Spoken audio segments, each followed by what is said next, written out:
Hey everyone, welcome to Monday Night Team Call. I am Jamie Haskin, I'm a Diamond Ambassador, and we are going to dive into tonight talking about the difference between being a cheerleader and a coach when it comes to growing a team and working with your people. There is a difference, and if you are not intentional in this area, then you might lean towards the cheerleader role. So I want to talk more about that. And if you're brand new on here, or maybe you just don't have people working under you yet, you can still apply this to yourself. You can be reflective to yourself with this, or just obviously take note because you will have people working here under you very soon. So we're going to dive into this. If you want to take some notes, you can have that ready. I will be giving some specific questions and examples later. I did not do a PowerPoint, so I will just give examples and you guys can take notes as we go. So first of all, I want to say that when you are starting this business, it is very normal to just not know much, right? It is very normal to learn as we go. Hard work and excitement will get you a very long way, right? You just do what we do, and you get to silver, you can help someone get to silver. You get to gold, you can help someone get to gold, right? So it is normal to not know all the specifics, right? I did not know a lot at the beginning, and I learned much more far later on, and even up to now, right? As a diamond, I'm still learning and growing. So I want to preface this with that, because a lot of what I'm going to talk about tonight is nothing that I was very intentional on or even knew specifically about when I was growing and at the beginning, right? But as we learn, if we can be more intentional early on with things and you can hone in on skills, it will absolutely help you grow your business in terms of being stronger, to get through hurdles, to raise up leaders and things like that. So it is a very, very good skill to be intentional in, and for everyone to grow in, no matter if you feel confident in something like this already or not. So I am still learning and growing this area as well. Leaders are learners, right? We have to be intentional in this area. So you cannot develop an area that needs to be improved if you are unaware that there even needs to be an improvement in the first place. Meaning, if we keep doing what we're doing, consistency, right? We talk about that a lot, but only that, and we're just going through the motions, then, that's not just enough, right? If your heart isn't in it, it's not enough. Your vision is blurry, because if your heart is in it and your vision is clear, then you will be hungry. You're going to be hungry for knowledge, to learn, to improve. You're going to be asking questions. You're going to be taking action. It's not just in one ear and out the other. It's not just listening to a team call and then going on to the next one and not putting action into it, right? So beyond all this, we need to be aware of where we need growth. John Maxwell says, when you are unaware, you can't improve. He says, there's nobody who improved in a state of unawareness. It is an impossibility. The value of mentoring is it brings a mature perspective into your life that's not yours. So sometimes we can't see it in ourselves. Sorry, I don't know, I can't mute this person. Oh, there we go. Okay.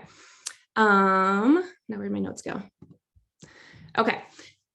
So where was I? Sometimes we cannot see it ourselves, right? We can't identify what's missing or improve if we don't know what's needed. So that is easy to do if we get into the habit of doing what we know to do, but we don't refine our skills or try and learn more. And that goes with growing a team. So this all applies tonight. That is why we want to coach versus cheerlead, right? We want to help people identify where there is an unawareness. And it also goes to ourselves tonight here, so that, that's why we do team calls, so we can identify areas we can improve in and, hone in on and get better in. So a specific area that I became more aware of in this business, and even more intentional since I had, Jewel and Diamond, was recognizing the difference between being a cheerleader and a coach. I didn't necessarily see that right away, like I said at the beginning, or even thought to articulate it. But if you can identify and grow in this area, it's going to make a difference in your leadership, your confidence, and it's going to help you develop others under you. There's a time and place for celebration, for cheering people on. And in fact, a coach does this, right? A coach can be your biggest cheerleader, but a cheerleader is not your coach. A cheerleader cannot be a coach if it's just a cheerleader. There is a difference between the two. Just like our title to our children is not a friend, right? It's a mom or a dad. We can be friendly, we can have fun, and some relationships can grow into maybe even being a best friend with your kid, but that is secondary to what that relationship is first. The relationship first is primarily a child and a parent, because a parent comes with responsibilities that is far different than a friend status, right? So we can do all the fun things cheering people on. We can be their best cheerleader. But if that's all we are missing the boat. We are doing them a disservice. So you are on this call because you want to grow a business, you want to succeed, you're showing up. So I'm telling you to have a growth mindset and skills as a coach over a cheerleader. And this is going to help your business and help your people rank up, be more stable, and raise up leaders. So how do we identify if you are a cheerleader or a coach? A cheerleader definition is an enthusiastic and vocal supporter of someone or something. Simple, right?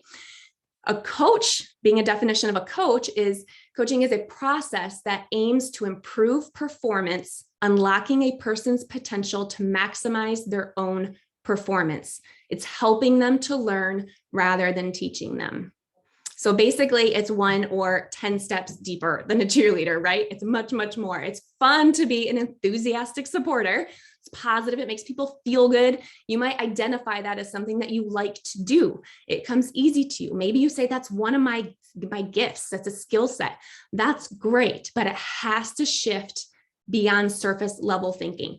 So surface means you're relating to the outer or superficial characteristics. If you're only looking at the surface level, you might solely be focusing on what's right in front of you, right? The obvious results, what someone tells you, and not looking beyond and exploring the meaning or the why behind what is happening or what they're telling you.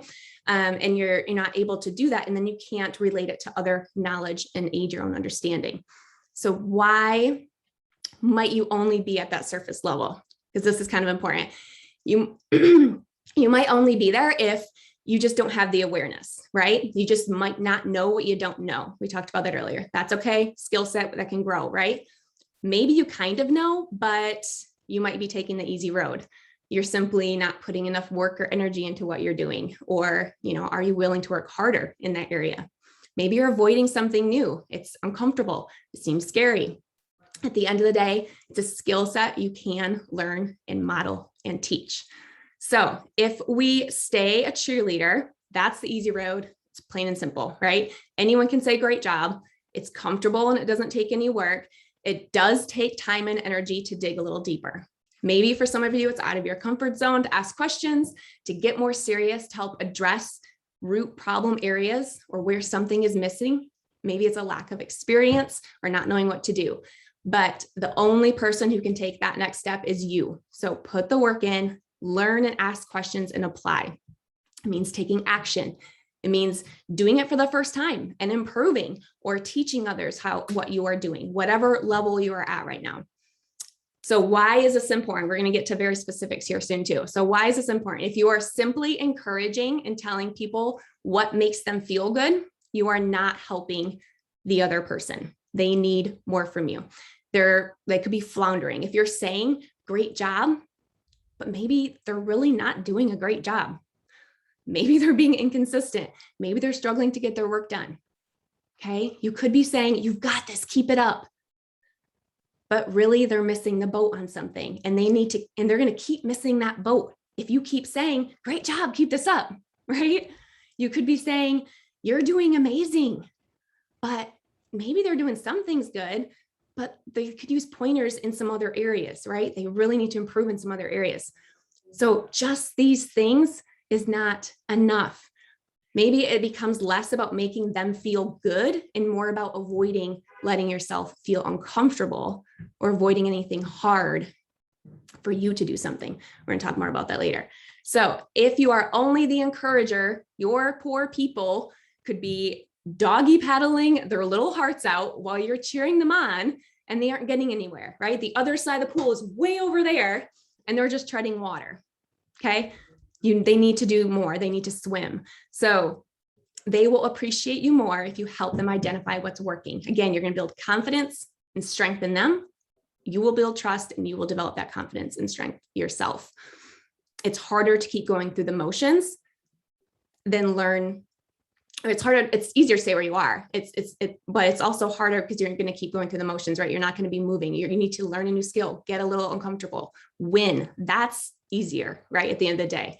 So mindset, let's go there for a second because it's 80% mindset, 20% skill set. I want you guys to, if you're comfortable with commenting in the chat, let me know what you feel or what comes to mind when I talk about you coaching or you being a coach and coaching other people. What do you think? How do you feel? Are you excited? Are you confident? Are you clueless, nervous, uneasy? You love it? You hate it?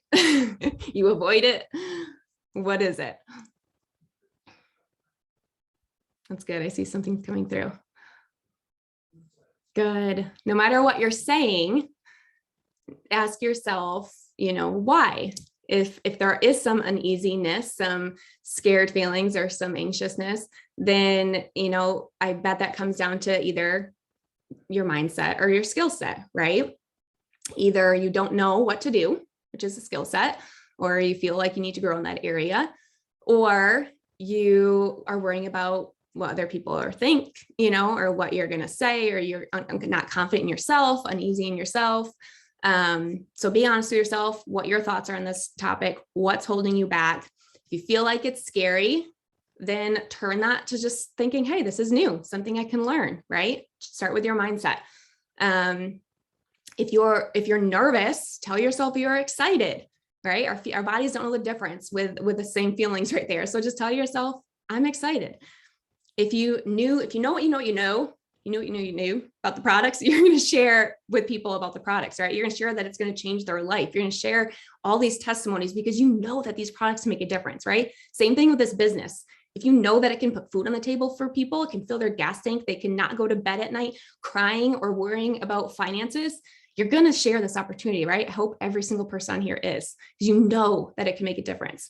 So if you knew that how you coach would not only help someone grow and reach their goals, what you say could increase their skills, their confidence, their leadership, their success, wouldn't you do it, right? So be a little uncomfortable, dig a little deeper, say some of the hard things. Sometimes it can be a mindset of thinking that it could be mean or negative. You anticipate the worst, right? Your thoughts are really just your thoughts, right? They're perceptions of your circumstances. And in this case, you're just presuming. It's not reality. It's not truth. So I'm going to tell you it's mean if you don't dig deeper. It's mean if you don't say the hard things or ask the questions, because you're not doing them justice with that. It's what coaching is not. It's not being a dictator. It's not barking orders at people. It's not telling people what to do. It's not even about having all the right answers or knowing what to say next. It's not, I'm going to repeat that because this is what made me the most nervous about this concept and having this label was feeling like I needed to have all the right answers and know the answer to every question and have the solution for every single thing immediately. So that was me. When that first concept came up, I was terrified to do coaching calls or to be considered that way because I didn't feel like I had that. I didn't realize though, I was coaching far before I thought I was or realized I was, right? I was leading far before I saw myself as a leader. I had major insecurities as a leader for a very long time, but you do the things, you're going through the motions. This is just giving it a label, right? You don't have to necessarily, you may feel or not feel like you're a leader or a coach, but you are if you're doing the things and you're helping people grow, right? So this is just you helping to be more specific in that. Own the label. So you're helping people identify what's working and what's not. You're helping them grow, helping them point out some hard things along the way, all the great things.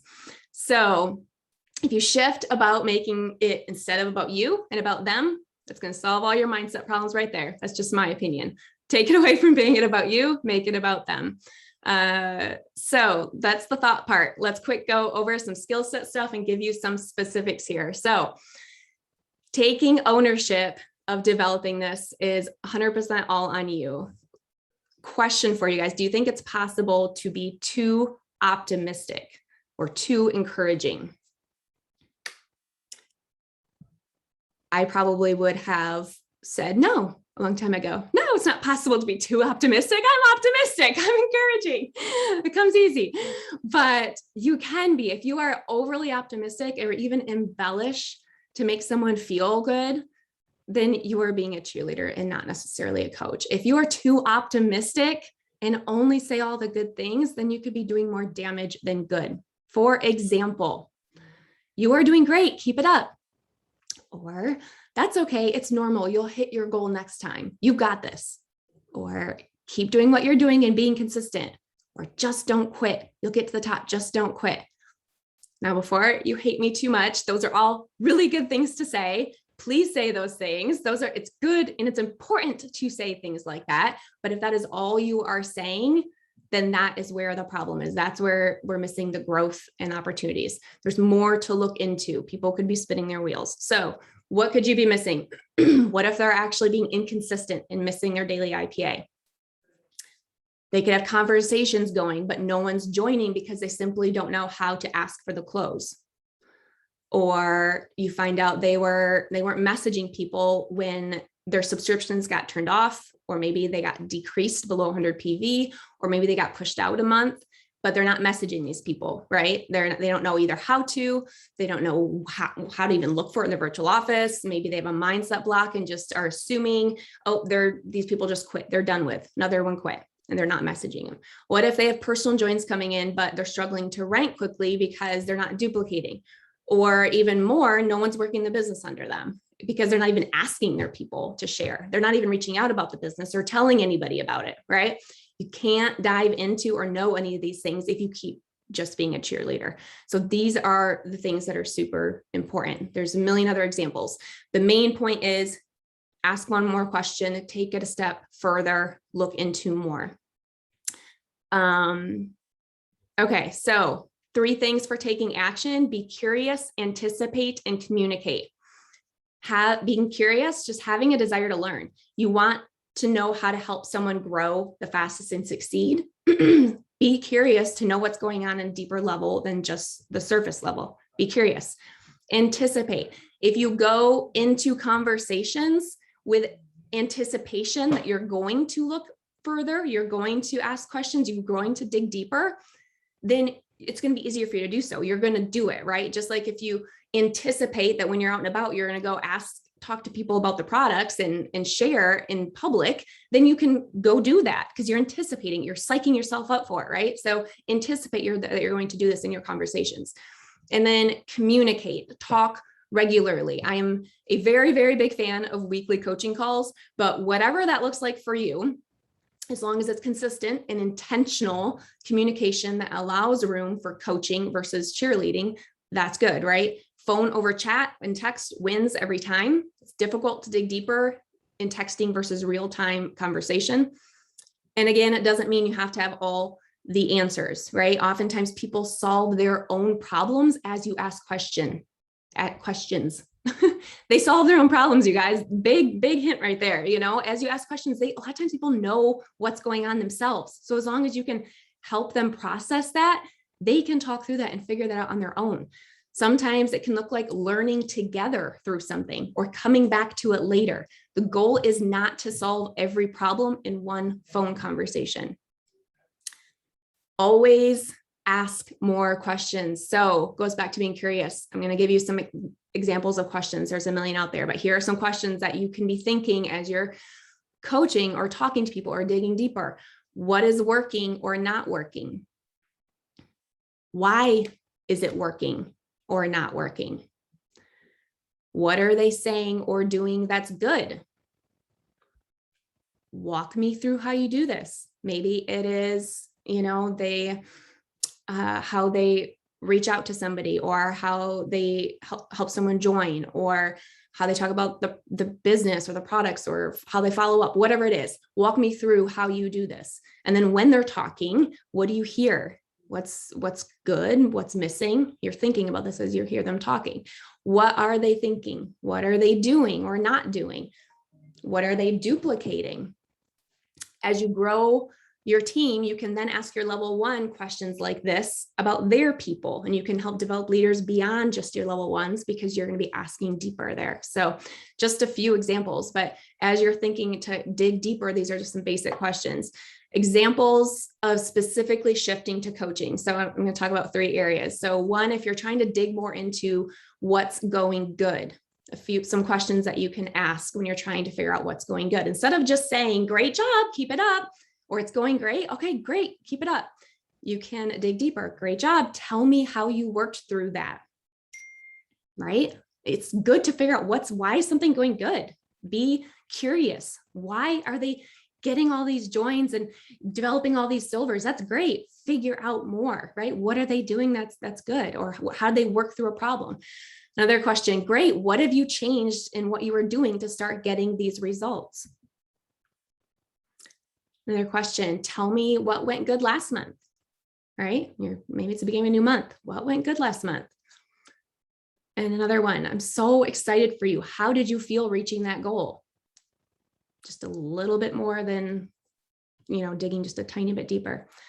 Another area, if you're digging into what's missing, some questions that you could ask for that. Okay, you didn't hit your goal. That's okay. You will. Right? That's a surface level, but let's dig deeper. So let's dig into this a little bit. Why do you think you didn't hit that goal? Ask them. You don't have to just try and solve this all on your own, right? Ask them, why do you feel like you didn't hit your goal? Another question, what are you struggling with right now? See what they say. Another question, what do you think would help you with this struggle? Right? So they're struggling with something. What do they think is the reason, or what could help them? And then digging into what needs to change or improve. Some questions for that. What is an area you think you need to improve in? Another one, why do you think you are avoiding that right now? Getting into confrontation a little bit. Another one, and this is even more so, we've talked about this before. Is something holding you back from making those changes? If you're going round and round in circles with someone, just ask them. So remember, everyone has room to grow. So always look for something that they could be working on or growing in. Going into those conversations, anticipating to ask those questions will be easy, make it easier and come naturally over time. And if you're not regular getting beyond that surface level, and you find yourself that your people are, plugging away, doing the things, keeping on, but there are no questions or dialogue that goes beyond that, then this is some of what's missing, which is good because now you can take action and do a little bit more, right? So take that extra step, ask that question and dig into the why. Why is something going good? Why is something not going good? Be a problem solver. Okay, so we've identified a problem. Next up is then, going beyond that, right? So either something is missing, something's not adding up, something's not duplicating, and they're not following through or some area or whatever that is. Problem solving is a good thing, right? Be okay to look for the problem. Sometimes we just want everything to go good. You don't want to find problems, right? Sometimes that's same thing with overcoming objections with potentials, right? You don't want the objections. You just want everything to be peachy keen and happy. But if you find the objection, you can help solve it and help someone join. So same thing here. If you figure out the problem, you can help work through it. So if someone has not already uncovered their own problem, as you've asked some of these questions, like we just went through, then you might need to bring it up if you see it, right? There might be something where you need to actually bring it up, which comes into play with confrontation and being direct. Now, I hate confrontation. I'm a 9. Enough said, right? If you don't know what that is, look it up on the Enneagram. I'm like the worst person to talk about this, supposedly, but in retrospect now, like truly it's flipped a coin. So let me talk about this. It was one of my biggest fears about being a leader or coaching. And why would someone, first of all, be afraid of confrontation or being direct? Myself included, right? You don't want to hurt someone's feelings. You don't want to make someone upset. You don't want someone mad at you. It brings up all kinds of feelings, right? You avoid it. So when I say that it's actually pretty easy for me to be direct in my coaching now, and that confrontation does not crazy scare me anymore, I mean it. And why I can say that is because I shifted it from being terrifying to now being confident. It's a shift of mindset and from experience. And mindset one is being, I'm not hurting anyone. I'm not hurting someone's feelings. Just realizing that and knowing that I'm helping them, right? If I am hurting them by not saying something, by letting them flounder, right? So knowing that in a mindset space, but also the experience, I've helped people through things. I've seen them be thankful, or I've seen light bulb moments come on. I've helped them maybe move beyond something that's holding them back, or seen victories and help people grow, right? So it's experience, but I did not gain that experience out of thin air, right? I gained it because I did it afraid, or I said some of the things afraid, or whatever that comes through all that, right? So some things can still be uncomfortable. Some confrontation can still not be your favorite thing, but if you're helping people grow, it is a part of the process. So own it and step into it, and you will love some of it when it is helping your business and helping your people. Change how you look at this, and how you look at it will change. Be excited to uncover these things and talk to people. So back to identifying the problem really quick. I know we're running out of time. You've asked if the questions you've asked has not helped them discover this on their own, something simple you can ask, you may have heard it before, is, if I saw something that was holding you back, would you want me to share it with you? Super simple. If I saw something that was holding you back, would you want me to share it with you?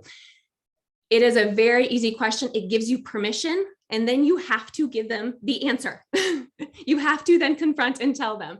And I've never had anyone say no. It's never been a big problem. It's never been, anything bad. It's always been good things that come from it. And it's a very simple tool to have to help the conversation go further, instead of you just coming out and saying something to someone, right? Beyond that, once you identify a problem area, we're almost done here, I'm going to be concluding, you're going to help with solutions. That can be, use tools. If it's skill set, you can use third-party tools like videos, team calls. If it's a mindset, you can recommend a book, positive affirmations, things like that. You can set goals, create action steps, be time specific, how, when, follow up that next week on a coaching call. I'm not going to go into more details on that right now because this is not a call for it, but at the end of the day, that's what the goal of all this is. You dig deeper, you ask questions, you're giving constructive feedback, you're finding the problems, finding the solutions so people can grow and succeed. So I'm going to close with the fact that you guys cannot wait, right? Don't wait to work on this area. So whether you feel uncertain or nervous or scared, or whether you love it and you look forward to it, but you can hone in on skills more. I'm always honing on skills more. So wherever you are in that, do not wait. You are not perfect, so do not expect to be ready to try this or anything new for that matter, right? Do not expect to have the right thing to say that is going to make all the difference in their business. To have all the right answers, because there isn't all the right answers, right? It's not about you. Remember, and second, no one has the perfect solution that's going to fix all the problems. Otherwise, we'd all be diamond a heck of a lot sooner. So give yourself grace, learn as you go. You're going to develop more confidence the more you practice coaching over cheerleading. You have so much more to give than just a big high five, right? You are learning, and therefore you can teach others what you learn. You are doing the things and you're having bumps in the road, so you can teach and help other people get through those bumps in the road. Right? That's the beauty of success. It's not perfect. It's messy. You're going to have ups and downs, but because of that, because you work through that, that's how you can help other people get through that. Right? So be intentional in how you can do that. And a lot of that is by simply learning the skills to be more of a coach versus more of a cheerleader. Right? So thanks, guys. That's all I have tonight. Thank you for hopping on here, and I hope you all have a great night. See ya.